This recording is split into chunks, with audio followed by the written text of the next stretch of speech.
Hello guys, welcome back to our channel. మనకి photo editing వచ్చేసరికి మన ఫొటోస్ అన్ని బాగా తీస్తున్నాయి. అండ్ ఫోటో ఎడిటింగ్ వచ్చేసరికి మనకి లైట్ రూమ్ ఇది చాలా అంటే చాలా బాగుంటుంది. సో బిగినర్స్ ఎవరైతే ఉన్నారో లైట్ రూమ్ వాళ్ళ కోసం చెప్తున్నాను. లైట్ రూమ్లో మనం ఎలా యూజ్ చేయాలనుకుంటే,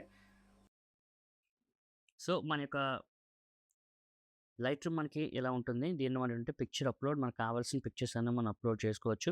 ఆల్రెడీ నా దాంట్లో చాలా ఉన్నాయి. నేను దాంట్లో ఒక ఇమేజ్ని ఎడిట్ చేస్తున్నాను. ఇమేజ్ని ఎడిట్ చేసుకునేటప్పుడు ఏంటంటే, ఈ యొక్క పిక్చర్‌ని మనం చూసి ఇది ఏ విధంగా ఉంటుందో గమనించుకోవాలి. ఫస్ట్ ఏంటంటే క్రాప్ చేసుకుంటున్నాను.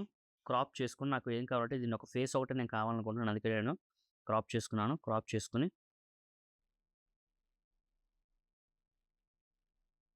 సో, హై కాంట్రాస్ట్ పెట్టుకున్నాను. ఇవి ఫ్రీ, ఇవి వచ్చేసరికి పెయిడ్ అనమాట. సో, దీంట్లో నేనేంటంటే సెట్టింగ్స్ నాకు క్లారిటీ కావాలి. సో, క్లారిటీ ఎక్కువగా పెట్టుకున్నాను. అండ్ టెక్స్చర్ కావాలి. టెక్స్చర్ నాకొద్దు. సో, అందుకని టెక్స్చర్ తక్కువ పెట్టుకున్నా. ఇన్ డీటెయిల్ మీరు షార్పెనింగ్ కావాలంటే షార్పెనింగ్ కూడా పెట్టుకోవచ్చు. అండ్ లైట్స్ ఇక్కడ ఉంటది. లైట్స్ మీరు కావాల్సొస్తే కర్వ్‌లో కూడా మీరు చూసుకోవచ్చు. And sorry.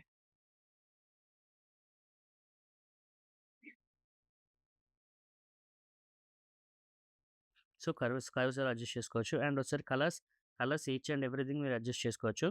కలర్ మిక్స్ ప్రతి ఒక్కటి ఏ కలర్ మీకు హైలైట్ అవ్వాలో, ఏ కలర్ వద్దో మీరు చూసుకొని మీరనేది ఎక్స్‌పోర్ట్ చేసుకుంటే సరిపోతుంది. అండ్ ప్రీవియస్‌కి దానికి ఇప్పటికి ఉన్న డిఫరెన్స్ ఏంటంటే, సో, ఇలాగున్న ఇమేజ్ ఇలా వస్తుంది. సో, మీరు ఈ యొక్క ఈ లైట్ రూమ్ ఓపెన్ చేసి ఇవన్నీ మీరు ఎడిట్ చేయండి. ఒక్కొక్కటి చూడండి. మనం తర్వాత ఫుల్ లెంగ్త్ వీడియోలో ప్రతి ఒక్క దాని గురించి కూడా చెప్పుకుందాం. సో, ఈ టిప్స్ అన్ని లైట్ రూమ్‌లో ఈ టిప్స్ అన్ని బాగా ప్రాక్టీస్ చేసి మీరు యొక్క ఫోటోస్‌ని ఇంకా నెక్స్ట్ లెవెల్‌కి తీసుకువెళ్ళండి. దీనికోసం మనం డీటెయిల్‌గా తర్వాత చెప్పుకుందాం. ప్రతి ఒక్క సెట్టింగ్ కోసం చెప్పుకుందాం. ఇంకేమైనా డౌట్స్ ఉంటే కామెంట్ సెక్షన్‌లో కామెంట్ చేయండి. Thank you so much.